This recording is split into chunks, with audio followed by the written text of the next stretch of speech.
corner, Willie Pep.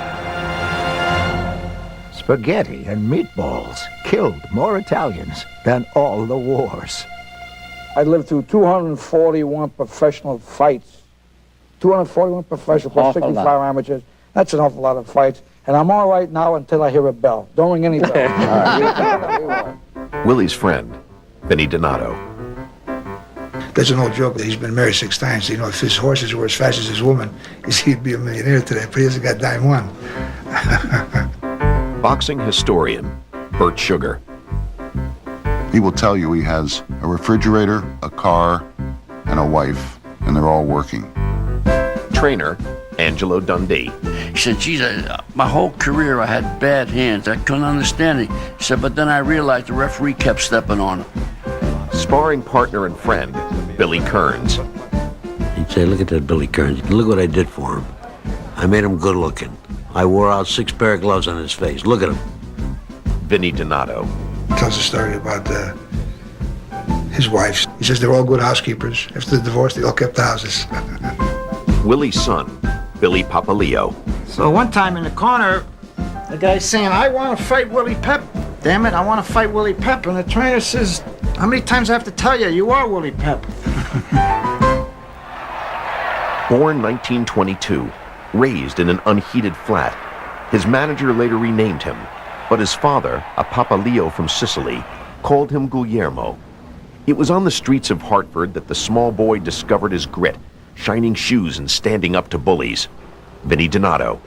One day, he gets to the corner, and this other kid was there. So Will says, I've been here for going on 2 years now. This is my corner. So the kid takes off. He comes back with this big, tall, black kid. And he pushed Willie, you know. So he gave him a shot, and he really hit him right in the chest. He knocked his wind out. So Willie went down, and the kid started walking away. Will says, wait a minute, we're not through yet. He says, give me a chance to get my breath. So he got his breath and proceeded to give the guy a shaving haircut. And he got his corner back. And from then on, nobody else took his corner. His youth he spent in the gym, losing just 3 of 70 fights as an amateur. A legend accounted for one of those defeats, Billy Papaleo. They were in Norwich, Connecticut, and a carload of kids come up from Harlem. So as the evening wore on, there was 2 guys left in the dressing room. So Willie asked his corner guy, who's that guy fighting? He says, well, he's fighting you. He's fighting me. The guy was damn near 6 foot tall. Willie at the time weighed 105 pounds. I think the other guy weighed almost 130.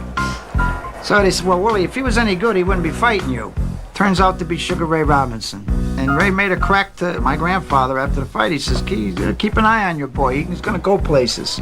Well, who would have ever thought?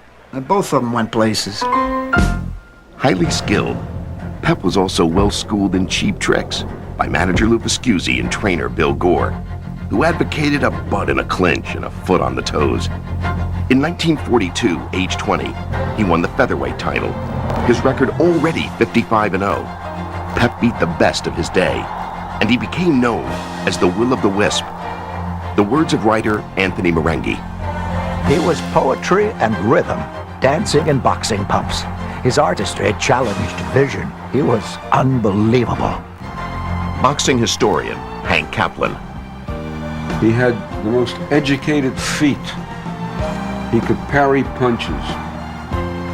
He could spin fighters away from him. He could bob and weave. He could slip punches. He had phenomenal speed. Billy Papaleo. Like some of the old-time trainers used to say, you couldn't hit him in the ass with a handful of rice. He was quick. There wasn't anything that Willie Pep couldn't do. And Pep was at the peak of his powers fighting Jackie Graves in 1946. Bert Sugar. Before the fight, Pep had told all the ringside writers, watch me in the 3rd round. I'm going to win the round. And I'm not going to throw a punch. And guess what? He'd move in, he'd fake a punch, he'd grab him, he'd spin him. He'd move out. He'd begin a punch, he'd pull it back. He'd block a punch, he'd move under. And on 2 of the 3 scorecards, without having thrown a punch in the round, he won the round. But just 6 months after that masterful performance, his record an astonishing 110 victories with 1 defeat, Pep nearly lost his life. It was January 8th, 1947. Lou Viscusi's wife, Nellie. Willie had been to Florida, and he was on his way back, and they ran into a snowstorm in Jersey, and the plane went down, and at the time, Willie was asleep, and there was a number heard. 3 died, 18 were injured.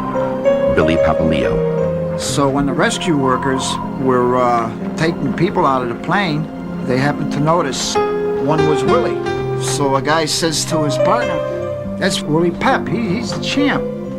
And the other guy says, "Well, it looks like he'll never fight again." And those words cut through him like a knife. But 5 months from the day of the accident, he was back in the ring and fighting. And there were doctors at ringside shaking their head, they didn't believe it.